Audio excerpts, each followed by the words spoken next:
Hello Nigeria, let's take a look at what's trending, and this time our focus will be on former Delta State Governor. To understand the significance of Ifeanyi Okowa's renewed political ambition and his movements within the evolving structure of the All Progressive Congress, you cannot treat it as an isolated Senate declaration. It must be placed inside the longer and more controversial arc of his political career, one that has consistently attracted both influence and intense scrutiny, both achievement narratives and serious allegations that continue to shadow his public life.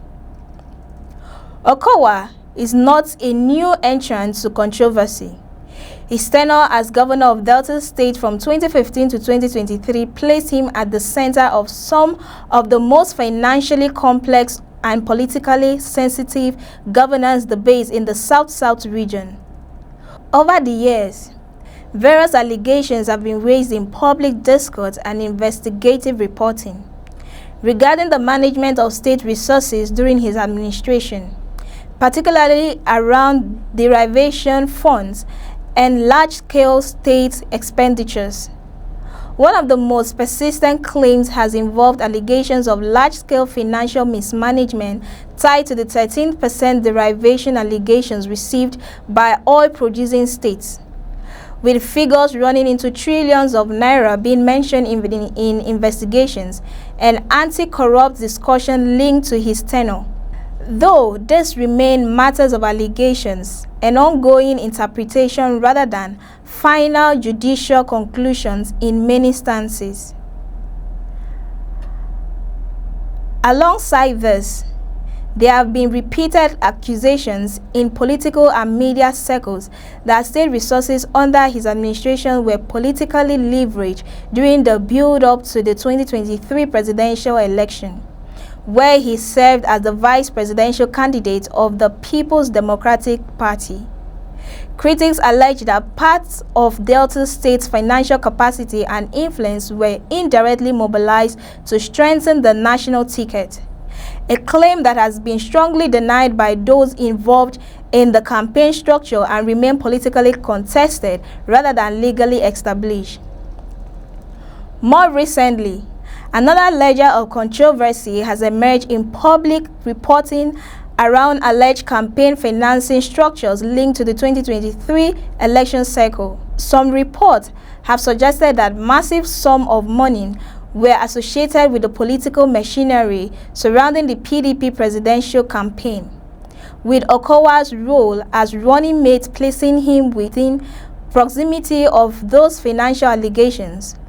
Though, again, these claims remain heavily disputed and have not been conclusively proven in court. There is also the broader context of anti-corruption scrutiny that followed his exit from office. Allegations by anti-graft agencies have been reported around alleged diversion of public funds, acquisition of assets, and questions around financial accountability during his tenure as governor. These investigations, whether ongoing or previously reported, form part of the public record of scrutiny that continues to shape perception of his political legacy. Now, why does all of this matter in the context of his 2027 Senate ambition under the APC platform? Because in Nigeria politics, no major political return is ever viewed purely through the lens of present ambition. It is always interpreted through accumulated history, and Okowa's history is one that combines high-level executive power, national electoral exposure, and sustained controversy over governance and political finance.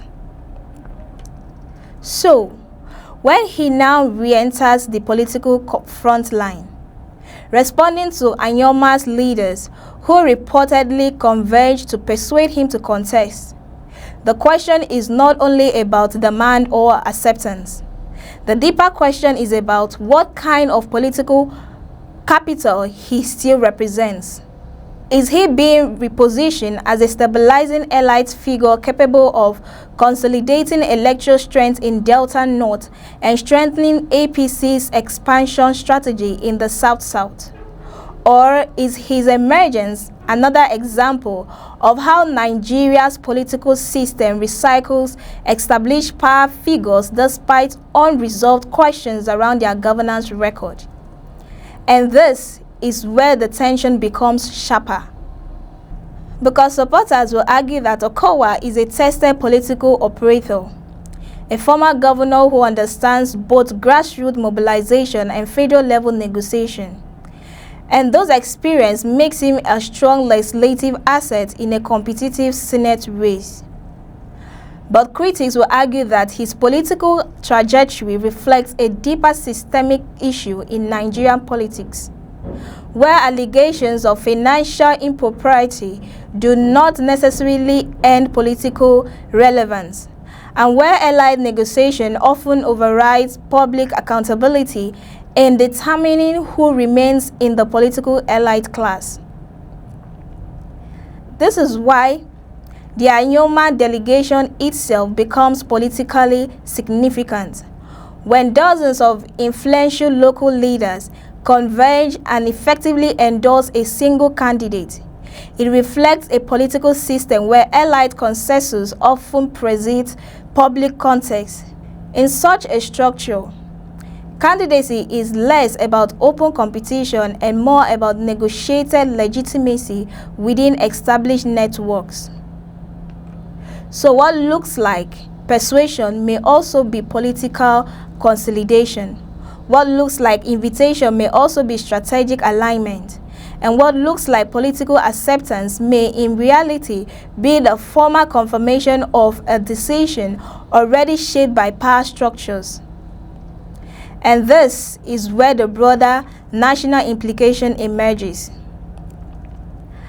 As Nigeria moves towards 2027, the political space is not only being defined by party rivalry between APC, PDP, and ADC.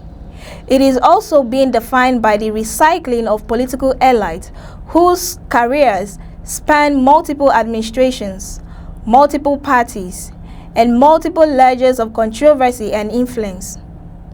So the question is no longer simply whether Fayin Okowa will win a Senate ticket.